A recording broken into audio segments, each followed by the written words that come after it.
Un saludo cordial y afectuoso para toda la audiencia y para el Ministerio Verdad Adventista.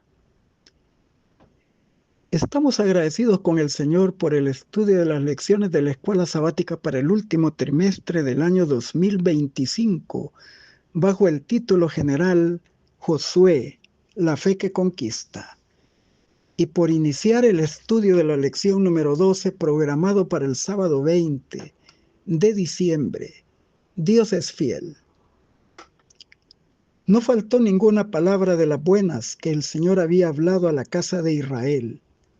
Todo se cumplió. Josué 21:45.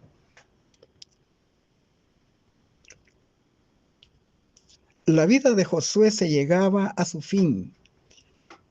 Su liderazgo también en Israel. Y en los capítulos 23 y 24 de su libro se registra su discurso de despedida, expresando su honda preocupación por el futuro de su pueblo. Eran las palabras finales de un líder que estaba entregando un legado espiritual a las nuevas generaciones, recordándoles los hechos redentores de Jehová, el cumplimiento fiel de sus promesas de liberarlos de Egipto, de conquistar Canaán y de repartir su tierra, y de darle reposo de sus enemigos.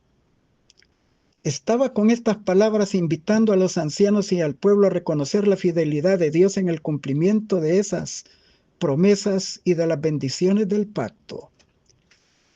Josué 21:45, Nehemías 9:8.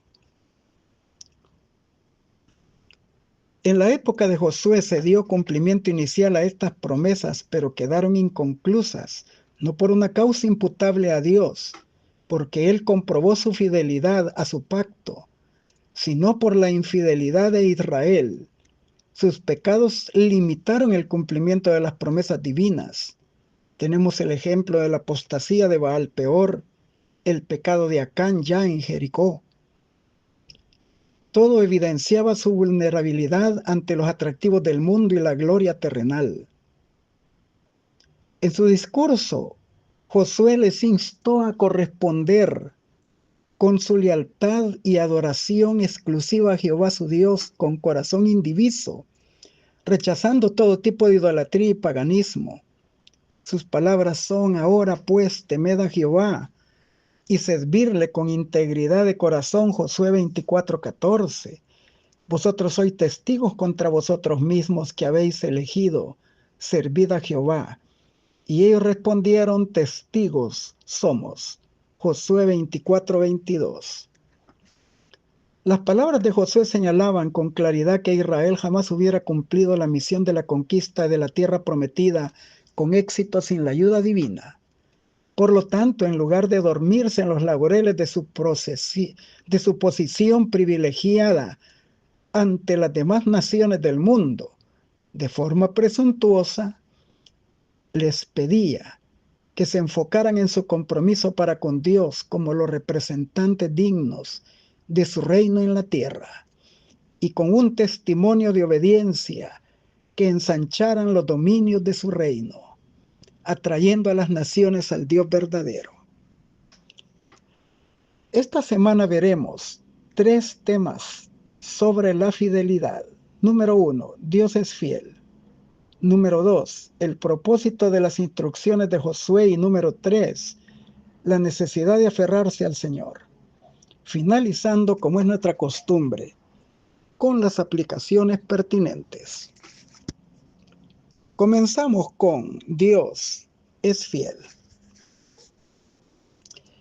El resumen teológico del libro de Josué destaca que Israel nunca debió de olvidar la fidelidad de Dios a su pacto, y que solo podían reclamar las victorias sobre sus enemigos o la tierra en posesión como su herencia por su lealtad a Dios y a su palabra.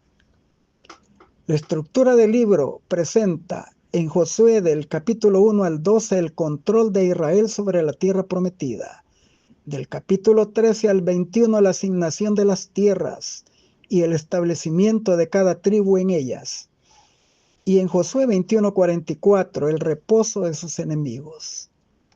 Todo esto atribuido a la iniciativa y fidelidad absoluta de Dios, quien cumple sus promesas y bendiciones del pacto. En Josué 21, 43 al 45 se repite 6 veces la palabra hebrea kol, traducida a todo, indicando el cumplimiento pleno de todo lo que abarca las promesas divinas. En Josué 21, 43 Jehová les dio toda la tierra. Josué 21, 44, conforme a todo lo que juró a sus padres, todos sus enemigos no pudieron hacerles frente, porque en Jehová los entregó en sus manos a todos sus enemigos. Y Josué 21, 45, y no faltó palabra de todas las buenas promesas que Jehová dijo, todo se cumplió. La conquista de Canaán, así como la salvación, son actos redentores de la gracia soberana de Dios, de su favor inmerecido. En el Nuevo Testamento se recalca que no son logros humanos. Por gracia sois salvos, por medio de la fe, y esto no proviene de vosotros, sino que es un don de Dios, no por obras, para que nadie se gloríe. Efesios 2, 8 y 9. En la dinámica del pacto, Israel debía evitar el sincretismo religioso y mantener su identidad como pueblo elegido de Dios y distinto de los paganos. En la dinámica de la salvación, la Iglesia de Cristo, a ella se le demanda que impida que el pensamiento secular, ateo y posmoderno corrompa su pureza en sus principios cristianos y corroa sus fundamentos doctrinales. Y se le pide que evite que el materialismo y los atractivos del mundo le roben la visión de las cosas celestiales que son eternas.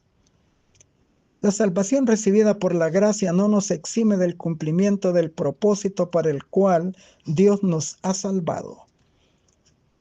Y el apóstol Pablo añade, porque somos hechura suya, creados en Cristo Jesús, para buenas obras, las cuales Dios preparó de antemano para que anduviésemos en ellas. Efesios 2:10. La dinámica de la conquista de Canaán ilustra la misión de la Iglesia de llevar el Evangelio eterno a todo el mundo.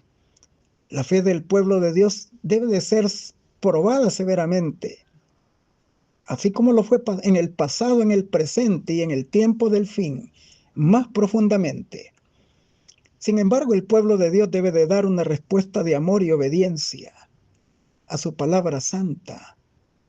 Puede ser que la muerte le arrebate a líderes fieles como tuvieron a Josué los israelitas, pero Dios nunca olvidará a sus fieles en medio de sus dolorosas pruebas. 1 Corintios 10:13 dice que no nos ha sobrevenido ninguna tentación que no sea humana, pero fiel es Dios que no os dejará ser tentados más de lo que podáis resistir, sino que juntamente con la tentación dará también la salida para que podáis soportar. En medio de las turbulencias o de las sombras y oscuridad, recordemos que las palabras de Dios son promesas fieles. Son sí y amén en Cristo y por medio de nosotros para la gloria de Dios. Y sea que nuestras vidas se preserven para la segunda venida de Cristo o no, mantengamos una fe inquebrantable en las promesas divinas, que son para este siglo y para el venidero, ya que su palabra permanece para siempre. Isaías 48. Es palabra fiel de Dios. Si morimos con Él, también viviremos con Él. Si sufrimos, también reinaremos con Él. Si le negamos, Él también nos negará. Si somos infieles, Él permanece fiel porque Él no puede negarse a sí mismo. Segunda de Timoteo 2, 11 al 13. Continuamos con el propósito de las instrucciones de Josué. En su discurso, Josué expresa una intensa preocupación porque sabía que la continuidad de las bendiciones divinas dependería de la constancia en la fidelidad de la nueva generación a Jehová. Y si ellos no eran fieles, no tendrían ninguna garantía de éxito para el futuro. No podían dar por sentado el éxito si no iba ligado a una obediencia a Dios y a su pacto. Solo siendo fieles podían retener la posesión de la tierra prometida, de lo contrario la misma tierra los vomitaría a ellos como vomitó a los cananeos, según Levítico 18, 28. Por lo tanto, la obediencia a Dios seguía siendo la condición permanente para el cumplimiento de las promesas divinas. En la dinámica de la conquista de la tierra prometida, las victorias de Israel eran condicionales a su respeto a Dios y lealtad a su pacto. No se podían atribuir ni a la sabiduría ni a la destreza humanas. Los reductos enemigos solo podían ser vencidos y expulsados con el poder divino. De igual manera, las batallas espirituales de la iglesia cristiana, aunque no son únicamente contra carne y sangre, sino contra las huestes espirituales de maldad, poseyendo armas que no son bélicas, sino espirituales y poderosas en Dios, para derribar fortalezas de maldad. Ellos tienen el deber de estar vestidos siempre de toda la armadura de Dios para vencer. Segunda de Corintios 10, 3 al 5, Efesios 6, 12 al 18. En la experiencia cristiana siempre existe la tensión entre la salvación ya recibida por la fe, en el sacrificio de Cristo, en el acto de justificación por la fe en sus méritos, Romanos 3, 24 y 5, 1, y lo que aún nos falta por conquistar en el proceso de la santificación. La victoria sobre nuestros defectos de carácter, victoria sobre la corrupción del mundo a causa de la concupiscencia, victoria sobre la tentación y el pecado en medio de nuestros conflictos, sabiendo que Cristo intercede por nosotros y que nos ha enviado a su representante, al Espíritu Santo, para que los aplique los beneficios de su obra redentora, para que regenere nuestras vidas y nos habilite a obedecer sus mandamientos de su santa ley. Creamos a sus promesas, porque Él completará la buena obra de salvación que ya inició en nosotros con su muerte en la cruz. Filipenses 1, 6. Cuando Israel se estableció ya en la Canaán, tuvo reposo de sus enemigos, pero la batalla para ellos no había terminado, solo cambiaba de una dimensión militar a una dimensión espiritual. Enfrentarían nuevos desafíos, debían conservar intacta la identidad como pueblo elegido de Dios, como ciudadanos del reino de los cielos, debían ser distintos de las naciones paganas y practicar los principios y normas que Dios les prescribió en la Torá. Ser la luz del mundo y sal de la tierra, y no dejar que se apagara esa luz, ni se opacara por su contemporización con las prácticas del paganismo. Y ellos debían de conservar un sabor de vida para vida y no cambiarlo por un sabor de muerte para muerte, al participar de rebelión y apostasía contra Dios. Ahora, en tiempos de paz, las palabras dichas por Jehová a Josué en Josué 1:7, solo esfuérzate y sé muy valiente para cuidar de hacer conforme a toda la ley que mi siervo Moisés te mandó. No te apartes de ella ni a diestra ni a siniestra, para que seas prosperado en todas las cosas que emprendas. Ahora se volvieron un desafío corporativo para todo Israel.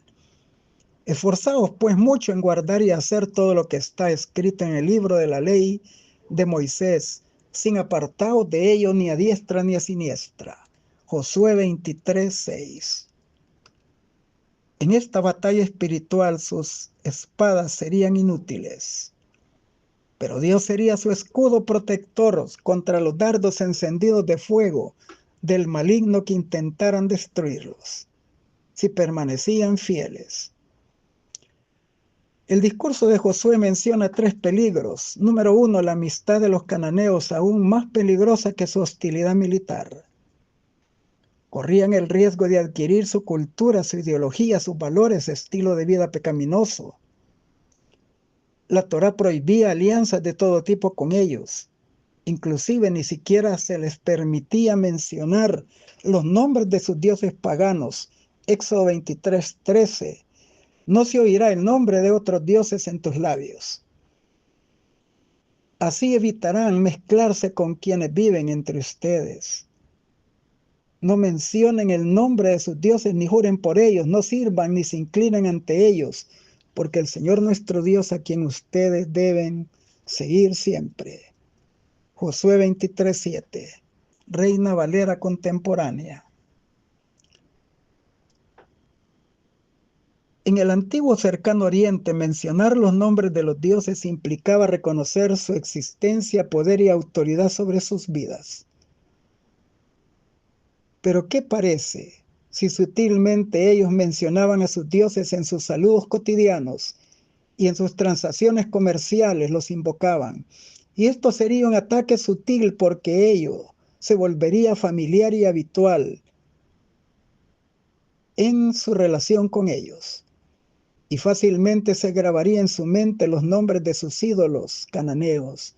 Luego vendría después sus falsas enseñanzas, que acabarían minando su fe. Dios es santo e invita a su pueblo a ser santo como Él. Primera de Pedro 1:16. Este significado de santo es profundo, es apartado para Dios y para sus usos sagrados. Levítico 20:26 demanda que ellos se apartaran de costumbres de los pueblos. Dios no acepta mixturas entre lo santo y lo profano. La mezcla lo corrompe todo. El sincretismo religioso es abominación a la vista de Dios. Ezequiel 22:26. Es más fácil aprender lo malo que aprender lo bueno. Cuando menos pensamos, estamos hablando perfecto español, pero también hablando palabras del caló del vulgo. Fácilmente tarareamos la música que escuchamos en el transporte colectivo y cantamos sus canciones que se metieron en nuestra memoria. Nos acoplamos a una vida licenciosa cuando esto pudo evitarse si de inmediato hubiéramos reprendido al diablo en el nombre del Señor y rechazar así sus sutiles engaños. Debemos rechazar el materialismo, los atractivos del mundo, el pensamiento relativista que tiende a degradar la moral, a desvalorizar los principios espirituales y abrir los portales al diablo para alejarnos por completo de la verdad y de nuestro Dios. Y Satanás no pasará por alto esto sin sacarle ventajas. La advertencia de Josué 23:3 en la Nueva Versión Internacional es oportuna. Pueden estar seguros de que el Señor su Dios no expulsará de entre ustedes a estas naciones. Por el contrario, ellas serán como una red y una trampa contra ustedes, como látigo en sus espaldas y espinas en sus ojos, hasta que ustedes desaparezcan de esta buena tierra que el Señor su Dios les ha entregado. Jesús explicó lo que sucede cuando en la vida de un creyente hay descuido espiritual. Él dijo: cuando el espíritu inmundo sale del hombre, anda por lugares secos, buscando reposo, y no lo halla. Entonces dice: volveré a mi casa de antes, donde salí. Y cuando vuelve, la halla desocupada, barrida y adornada, y entonces va y toma consigo otros 7 espíritus peores que él, y entrados moran allí. Y el postrer estado de aquel hombre viene a ser peor que el primero. Así también acontecerá a esta perversa generación. Mateo 12:43-45. El discurso de Josué menciona también el peligro del matrimonio mixto entre israelitas y paganos. Evidentemente, no todos los israelitas tendrían la fortuna de casarse con una Ruth moabita convertida a la fe judía.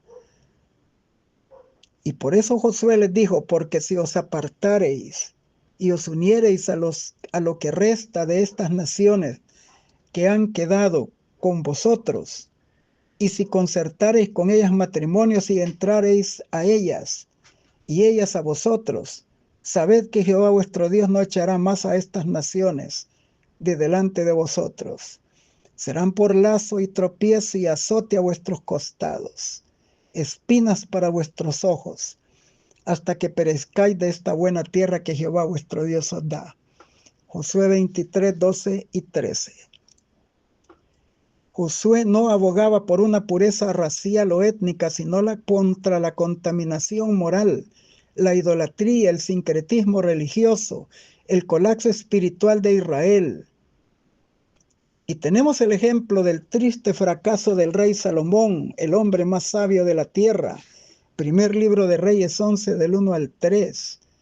Pero el rey Salomón amó, además de la hija del faraón, a muchas mujeres extranjeras, a las de Moab, a las de Amón, a las de Edom, a las de Sidón, a las Eteas, gentes de las cuales Jehová había dicho a los hijos de Israel: no os allegaréis a ellas, ni ellas se allegarán a vosotros, porque ciertamente harán inclinar vuestros corazones tras sus dioses. Y sus mujeres le desviaron el corazón. En 2 Corintios 6:14 se advierte contra el yugo desigual y su impacto sobre los hijos, y todo es nuestra responsabilidad. El propósito de este discurso de despedida era también, número 3, una invitación a reconocer los límites establecidos por Dios para no incurrir en el pecado.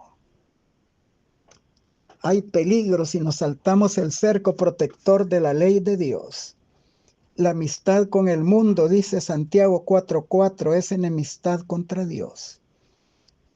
Así como un niño juega con el calor de una llama de una vela, acercando su dedo, si no respetamos los límites nos quemaremos. Esto es valedero en las relaciones sentimentales, aún en el evangelismo, ya que existe una falsa premisa de que rebajándonos al nivel del mundo, podremos influir sobre el mundo. Y la realidad es que el mundo nos atrapa y nos hace abandonar la fe. Evitemos todo tipo de relativismo, mantengamos firmes los principios espirituales. El Señor nos ha mandado a ser luz del mundo y sal de la tierra, y debemos de centrarnos en la comunicación de la verdad al mundo. Josué le recalcó que habían servido a un Dios amoroso, paciente y abnegado, dispuesto a perdonarlos. Éxodo 34:6, Miqueas 7:18. Pero les advirtió que si violaban el pacto, Dios en justicia y rectitud castigaría sus pecados. Y ya sabían lo que implicaba esto en sus historias de Números 11:33 y 12:9, cuando menospreciaron el maná y cuando Acán pecó en la tierra de Jericó, Josué 7:1. Con severidad retórica, Josué les toca la ira de Dios, que así como Dios pudo darles bendiciones pactuales y promesas cuando fueron fieles, también podría mandar maldiciones y juicios retributivos por sus pecados e infidelidad a su pacto. Levítico capítulo 26, Deuteronomio capítulo 28. Dios en su carácter santo reaccionará contra el pecado donde quiera que éste se encuentre, sea entre los paganos o en la casa de Israel. Su elección como pueblo del pacto no implicaba indulgencia o licencia para pecar.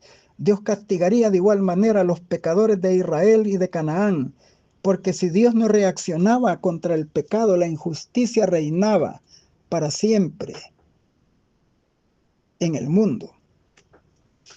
A la luz de Josué capítulo 23, 15 y 16, Dios es imparcial en su trato con los pecadores. Su ira no es una explosión caprichosa de sentimientos, es una reacción santa, necesaria y justa contra la rebelión que destruye las vidas humanas. El apóstol Pablo advierte: pero por tu dureza y tu corazón no arrepentido atesoras para ti mismo la ira para el día de la ira y de la revelación del justo juicio de Dios. Romanos 2:5. La certeza del juicio retributivo de Dios nos advierte contra dar por sentada la gracia sin ser fieles al pacto, y recalca que solo por los méritos de la justicia de Cristo podemos ser libres de la ira venidera. Josué dijo: si traspasareis el pacto de Jehová vuestro Dios que Él os ha mandado, yendo y honrando a dioses ajenos e inclinándonos a ellos, entonces la ira de Jehová se encenderá contra vosotros y pereceréis prestamente de esta buena tierra que Él os ha dado. Josué 23:16. Dios no es arbitrario, es el juez del universo y juez justo de toda la tierra. Génesis 18:25. Su ira es su extraña obra, su extraña operación, Isaías 28:21, que no puede coexistir con el mal que daña a sus criaturas. Josué 23:15-16 aplica el aspecto condicional utilizando el mismo término hebreo para la destrucción de Israel, así como lo usó para la destrucción de los cananeos. En el juicio divino no hay favoritismos. En la conquista de Canaán, Israel fue el brazo ejecutivo del juicio de Dios para erradicar a los cananeos que habían rebalsado la copa de maldad. Pero si ellos obraban como los cananeos, se tornarían en sus enemigos y recibirían también el mismo trato que ellos por su maldad. A primera vista, la enseñanza bíblica acerca de la ira de Dios pareciera incompatible con la afirmación de que Dios es amor, Juan 3:16, primera de Juan 4:8. Sin embargo, es precisamente a la luz de la ira de Dios como la doctrina bíblica de su amor adquiere mayor relevancia. En el contexto de un mundo afectado por el pecado, la ira del Señor es la respuesta de su carácter santo y justo ante el pecado y el mal. En el Nuevo Testamento, la tensión entre el amor y la ira divina se revela mejor en la experiencia de Cristo, porque Cristo recibió el castigo de la ira de Dios como sustituto del pecador. La ira de Dios se desbordó sobre él, fue castigado por nuestra paz. Isaías 53:5, y por su llaga fuimos curados. Él fue hecho pecado por nosotros, según de Corintios 5:21, y así estaba reconciliando al mundo con él a través del sufrimiento de su Hijo Jesús, según de Corintios 5:19. Si Dios aplicó el castigo que demandaba la justicia de la ley quebrantada por la humanidad, ¿cómo podemos nosotros presuntuosamente creer que Dios podría salvarnos en pecado, envaneciendo su gracia? ¿Cómo podemos pensar en función de una gracia barata y creer que al alejarnos de Dios y acercarnos al abismo del pecado, no saldremos afectados? ¿Cómo escaparemos, dijo Pablo, si descuidamos una salvación tan grande? Solo en Cristo podemos ser salvos de la ira venidera. Primera Tesalonicenses 1:10. De lo contrario, pereceremos eternamente. Continuamos con la necesidad de aferrarse al Señor. El discurso de despedida de Josué añade la invitación a apartarse del mal y a hacer el bien. Esto solo es posible manteniendo una comunión estrecha y permanente con Dios. Solo de esa manera se vence la tentación de la idolatría y se evita la ira de Dios. Leemos en Josué 23:8, Reina Valera 1909. Mas a Jehová vuestro Dios os allegaréis como habéis hecho hasta hoy. Aquí la palabra hebrea, davak, se traduce aferrarse, pegarse, adherirse, allegarse, como si fuera con pegamento o una cinta adhesiva, vinculándose con Dios en una relación especial muy similar a la matrimonial. Para Josué no es suficiente que conozcamos lo que Dios aborrece o lo que Él no desea ver en nosotros. Él presenta la unión vital con Cristo como eficaz para vencer la tentación y la caída. Solo así se obtienen victorias espirituales contra Satanás. La palabra hebrea davak aparece en la institución del matrimonio en Génesis 2:24. El hombre dejará padre y madre y se unirá davak a su mujer. También aparece en Ruth 1:14 cuando dice que Ruth se quedó con ella, davak. Se ligó tanto a su suegra que rehusó abandonarla. Es una unión en fidelidad, en lealtad tan íntima como Dios la tiene con sus obedientes a su pacto, tan íntima como la del vínculo del matrimonio, ilustrado también por el pacto. Esta es la lealtad que produce la obediencia a Dios, no como un frío legalismo, sino como un fruto de amor verdadero. Pero en su defecto, la infidelidad espiritual se produce cuando esta unidad con Cristo se relaja y se debilita. Por este motivo Josué exhortó a Israel a amar al Señor su Dios Josué 23:11, comparado con Deuteronomio 6:5. El amor no se fuerza. Si así fuera, dejaría de ser lo que es en esencia. La palabra ahavá, amor, se refiere a una amplia gama de afectos humanos, a un apego amistoso, intimidad sexual, ternura maternal, amor romántico y sobre todo lealtad a Dios. Si hemos entendido bien esto, el amor a Dios es un compromiso consciente y una devoción hacia Él. La Iglesia tiene los mismos desafíos que tuvo Israel y si se une de esta manera con Cristo, no dará espacio para que el mundo penetre con sus atractivos, idolatría y materialismo. El llamado de Josué a Israel es, por lo tanto, cuidad mucho por vuestras almas, que améis a Jehová vuestro Dios, Josué 23:11. El amor a Dios es un principio, no es una emoción, es motivado por una elección consciente, una acción de la voluntad donde se elige a Dios sobre todas las demás cosas. El amor cristiano tiene un modelo básico, el ejemplo de Cristo. Él dijo, amaos los unos a los otros, como yo os he amado. Juan 13:34. Dios quiere que la obediencia a sus mandamientos surja natural y espontáneamente de una relación de amor con Él. Amarás al Señor de tu Dios de todo tu corazón, de toda tu alma y con todas tus fuerzas. Mateo 22:37, Deuteronomio 6:5. Un amor que expresa el profundo reconocimiento de todo lo que Dios ha hecho en nuestras vidas. Éxodo 19:4, que tiene siempre presente sus hechos redentores. Él desea entrar en una relación íntima y personal con cada uno de nosotros si correspondemos a su amor.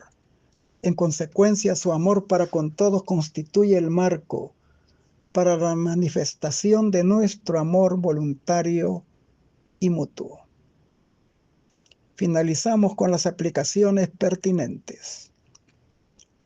Los hombres no se ponen en comunión con el cielo visitando una montaña santa o un templo sagrado. La religión no ha de limitarse a formas y ceremonias externas. La religión que proviene de Dios es la única que conduce a Dios. A fin de servirle debidamente debemos de nacer del Espíritu Divino. Esto purificará el corazón y renovará la mente. Nos dará una nueva capacidad de conocer y amar a Dios.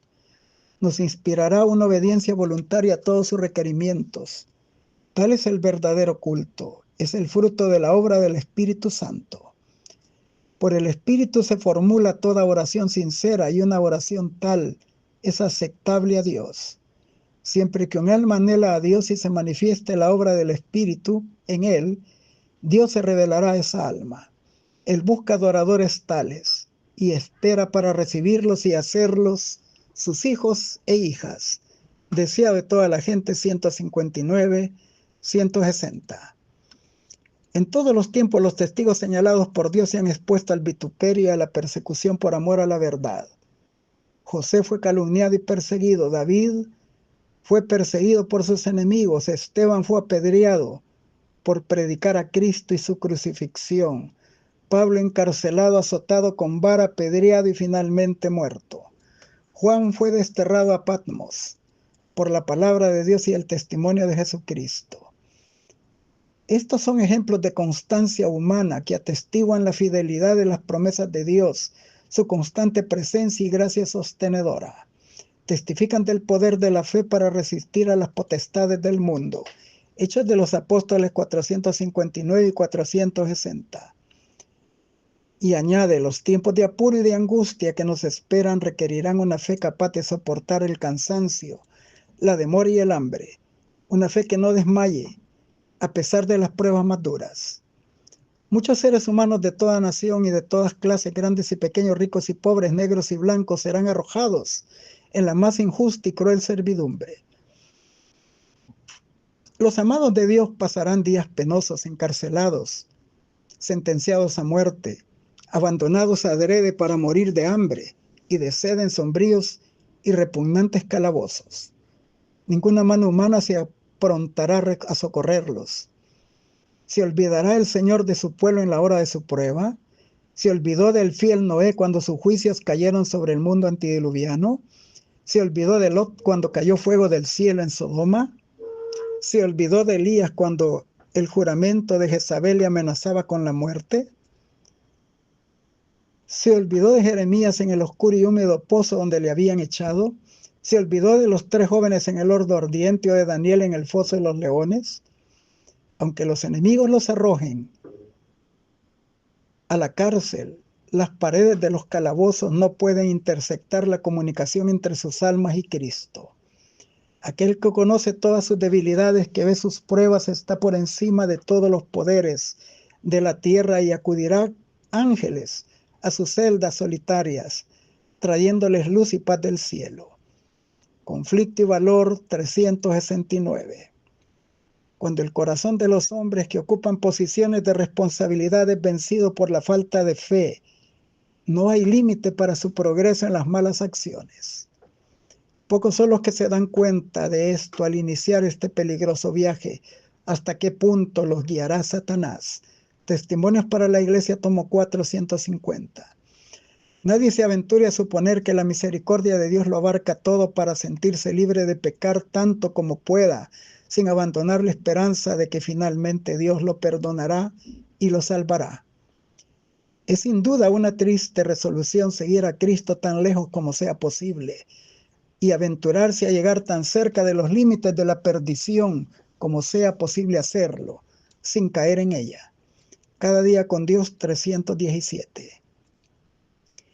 Las doctrinas de los caudillos religiosos han abierto la puerta a la incredulidad y al espiritismo y al desprecio de la santa ley de Dios. Sobre ellos descansa una terrible responsabilidad por la iniquidad que existe en el mundo cristiano. Sin embargo, esa misma clase de gente asegurará que la corrupción que se va generalizando cada vez más se debe achacar en gran parte a la violación del llamado Día del Señor el domingo, y que si se hace obligatoria su observancia mejoraría en gran manera la moralidad social. Esto se sostiene especialmente en Estados Unidos de América, donde esta doctrina del verdadero día de reposo, el sábado, se ha predicado más ampliamente que en ningún otro lugar. En dicho país, la obra de la temperancia, que es una de las reformas morales más importantes, va a menudo combinada con el movimiento dominical, y estos defensores actúan como si estuvieran trabajando para promover los más altos intereses de la sociedad. De suerte que los que se nieguen a unirse con ellos se denuncian como enemigos de la temperancia y de las reformas. Pero la circunstancia de que un movimiento encaminado a establecer un error esté ligado con una buena obra no es un argumento en favor del error. Podemos encubrir un veneno mezclándolo con alimento sano y no cambiamos su naturaleza. Lo hacemos más peligroso. Se tomará con menos recelo. Una de las trampas de Satanás consiste en mezclar con el error una porción suficiente de verdades para ocultarlo. Los jefes del movimiento en favor del domingo pueden propagar reformas que el pueblo necesita, principios que están en armonía con la Biblia, pero mientras mezclen con ello algún requisito en pugna con la ley de Dios, los siervos de Dios no pueden unirse a ellos. Nada puede autorizarnos a rechazar los mandamientos de Dios para adoptar los preceptos de los hombres. Conflicto de los siglos 572 a la 574. Hasta la tolerancia de Dios tiene límites y muchos están superándolos. Han sobrepasado los límites de la gracia y por lo tanto Dios debe de intervenir y vindicar su propio honor. Cuando el Señor salga como vengador, vendrá también como protector de aquellos que han conservado la fe en su pureza y se hayan mantenido sin mancha del mundo. Maravillosa gracia de Dios 51. Debiera recordarse que las promesas y las amenazas de Dios son igualmente condicionales. Eventos de los últimos días 36. ¿De qué lado estamos nosotros? El mundo rechazó a Cristo, los cielos lo recibieron. El hombre finito rechazó al príncipe de la vida. Dios, gobernante soberano, lo recibió en los cielos y lo ha exaltado. El hombre le coronó de espinas, Dios le ha coronado de corona real y de majestad. Todos nosotros debemos de pensar sin prejuicios. ¿Queréis que sea este hombre, Cristo Jesús, quien gobierne sobre vosotros, o Barrabás? La muerte de Cristo acarrea al que rechaza su misericordia la ira de los juicios divinos, sin mezcla de misericordia. Esta es la ira del Cordero. Pero la muerte de Cristo es esperanza y vida eterna para los que creen y le reciben a Él. Testimonios para los ministros 139. Una gran obra de reforma debe realizarse para preparar a un pueblo para que pueda subsistir en el día de Dios. El Señor vio que muchos de los que profesan pertenecer a su pueblo no edifican para la eternidad y en su misericordia envía una amonestación para despertarlos de su estupor e inducirlos a prepararse para la venida del Señor. Estas amonestaciones son presentadas en el capítulo de Apocalipsis 14. Encontramos un triple mensaje proclamado por seres celestiales, seguido inmediatamente por la venida del Hijo del Hombre para cegar la mies de la tierra. Apocalipsis 14, 15. Los ángeles son representados volando en medio del cielo mientras proclaman el mensaje de amonestación, que tiene una relación directa con la gente que vive en los últimos días de la historia de la tierra. Nadie escucha su voz porque son símbolo de que representa al pueblo de Dios, que está trabajando en armonía con el universo del cielo. Deben combinarse los mensajes de los tres ángeles dando su triple luz al mundo. Juan dice: vi otro ángel descender del cielo con gran poder y la tierra fue alumbrada con su gloria. Apocalipsis 18:1. Representa la proclamación del último y triple mensaje de amonestación a la tierra. Comentario bíblico, tomo 7, 996.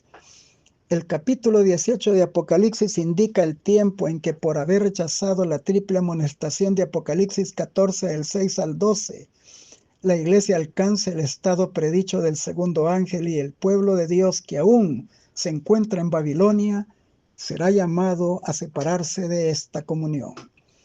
Este mensaje será el último que se dé al mundo.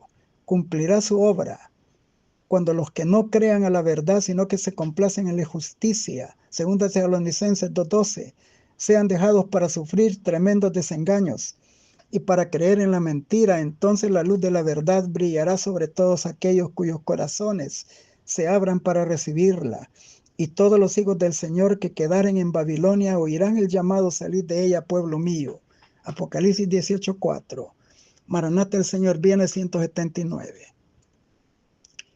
Cristo experimentó mucho de lo que los pecadores sentirán cuando las copas de la ira de Dios se derramen sobre ellos. La negra desesperación envolverá como una mortaja sus almas culpables y comprenderán en todo su sentido la pecaminosidad del pecado.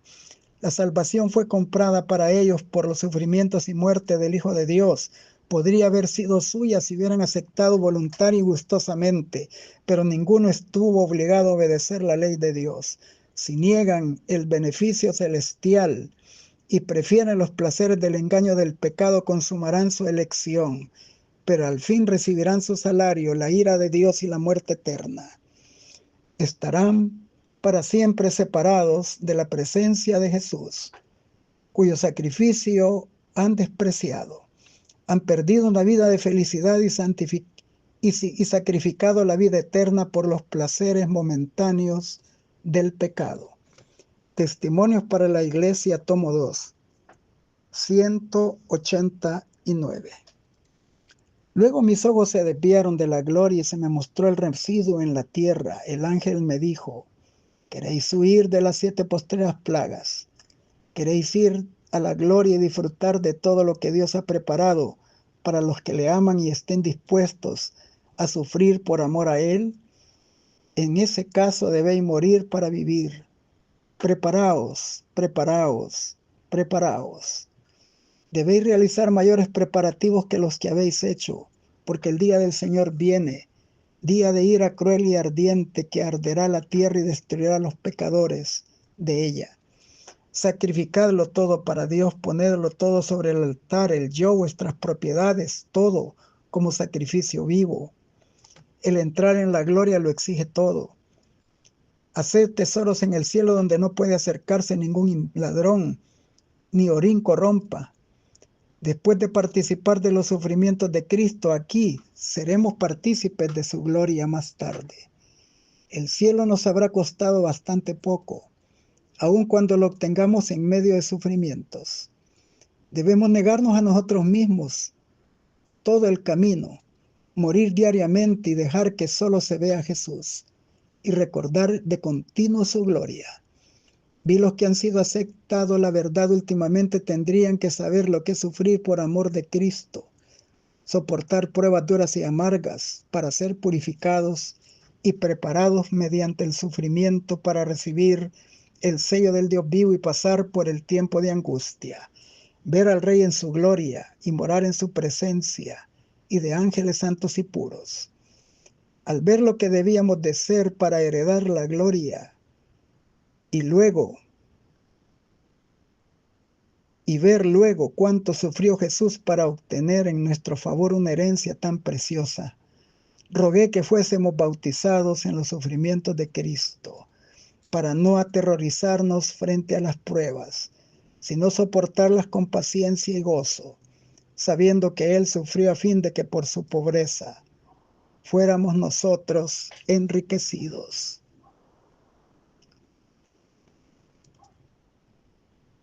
Pero ahora el tiempo está casi agotado. Lo que hemos tardado en años en aprender, debemos de aprenderlo en pocos meses. Tenemos también que desaprender muchas cosas y volver a aprender otras. Los que no quieran recibir la marca de la bestia y su imagen cuando se promulgue el decreto deben tener ahora decisión para decir no. No queremos honrar la institución creada por la bestia. Primeros Escritos 66-67. Hay muchos que no se dan cuenta de su situación, están ciegos espiritualmente. Examinaos a vosotros mismos si estáis en la fe. Probaos a vosotros mismos. ¿O no os conocéis a vosotros mismos que Jesucristo está en vosotros, a menos que estéis reprobados? Segunda de Corintios 13:5. Confío en que ninguno de nosotros será reprobado. ¿Está Cristo habitando por la fe en sus corazones? ¿Su espíritu está en ustedes? Si así fuera, tendríamos ansias de salvar a los perdidos por los que Cristo murió. El orgullo se ahogaría en la insignificancia y únicamente Él sería exaltado. Hermanos y hermanas, hay una gran necesidad de humillarse en la presencia de Dios para que el Espíritu pueda venir sobre nosotros. Si profesamos estar ligados a Cristo, debemos trabajar unidos con Dios.